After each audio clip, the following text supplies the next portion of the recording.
مدینہ علم و ادب کے ایک ایسے کھیونہار ہیں جن کی اس وقت کشتی پورے عالمی ادب کے سمندر میں چل رہی ہے۔ میری مراد مولانا انصار احمد قاسمی صاحب سے ہے۔ ماشاءاللہ اس وقت حضرت مولانا اتنا زیادہ لکھتے ہیں کہ ہندوستان کے اخبار، رسائل اور ادر چھپتے بھی ہیں۔ میں ان سے گزارش کر رہا ہوں کہ وہ اظہار خیال فرمائیں۔ بسم اللہ الرحمن الرحیم، نحمد و نصلی علی رسول الکریم، اما بعد۔ محترم فضل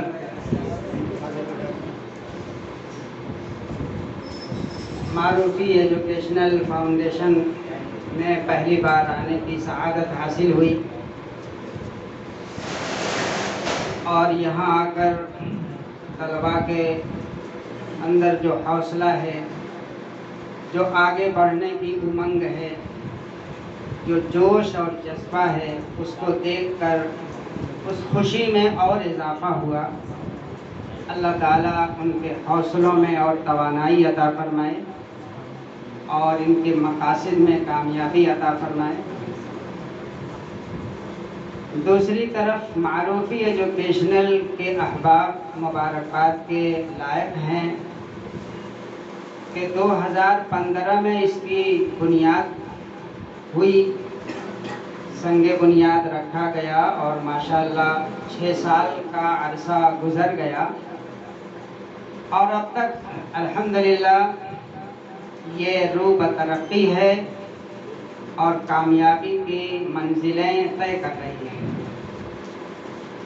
یہ اس کی کامیابی کی دلیل ہے، اور آپس کے جو ان کے تمام احباب ہیں، آپس کے تال میل اور اتحاد و اتفاق کی علامت ہے۔ پورا معروف میں عصری تعلیم کے لیے یا شبینہ مکاتب کے قیام میں انگریزی تعلیم دینے کے لیے بہت سی کوششیں ہوئیں، انجمنیں بنی، جس میں یہاں ہمارے جو ہم سے پیشوا ہیں مولانا سہیل صاحب اور ان کی پوری اینڈ کمپنی، الحمدللہ بزم قاسمی سے لے کر مختلف انداز میں ان لوگوں نے یہاں کوششیں کی اور کامیابی حاصل کی، لیکن پھر ان کے احباب جب منتشر ہو گئے، جگہ جگہ تعلیم حاصل کرنے کے لیے چلے گئے، تو کمزوری آ گئی۔ پھر اس کے بعد الحمدللہ ہم لوگوں نے بھی یہ سلسلہ شروع کیا، النادل اسلامی کا قیام عمل میں آیا، اور اس کے ذریعے مختلف محلوں میں شبینہ مکاتب قائم کیے گئے، جہاں عربی کے ساتھ انگریزی تعلیم کا بھی انتظام تھا، اور بازار میں بھی اس کا نظم تھا۔ کئی سال تک پروگرام چلا، اور اس کے ماتحت 15 اگست، یوم آزادی، یوم جمہوریہ وغیرہ بھی منایا گیا۔ ایک جوش تھا، ایک جذبہ تھا الحمدللہ۔ اسی کے ماتحت 15 ماہنامہ پیغام کا قیام عمل میں آیا، جو سن 1996 سے لے کر 2013 تک مسلسل جاری رہا، نکلتا رہا۔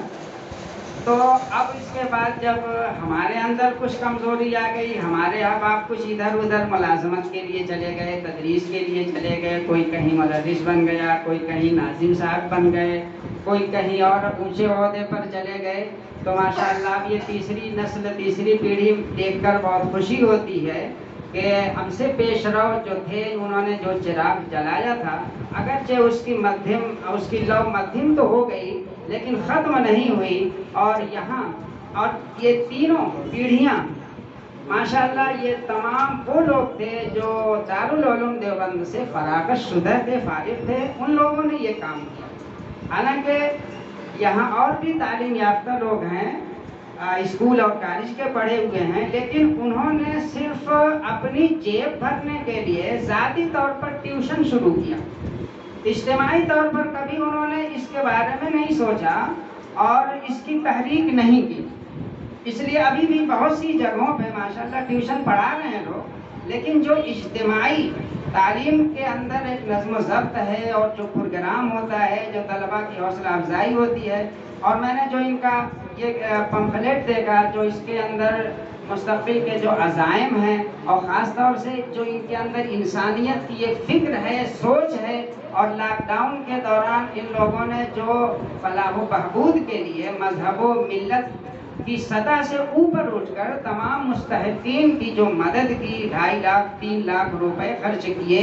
یہ قابل مبارکباد ہے۔ یہ کام ایک تنظیم کے تحت ہی ہو سکتا ہے، اور میں دیکھ کر بہت خوشی ہوتی ہے، اور میں دعا کرتا ہوں کہ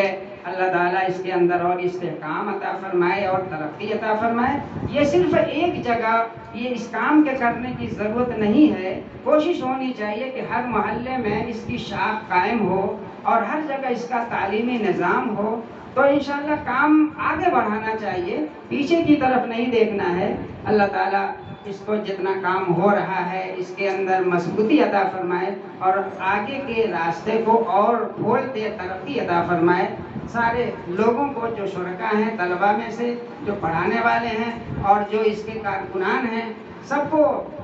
ہم اپنی طرف سے، اپنے ساتھیوں کی طرف سے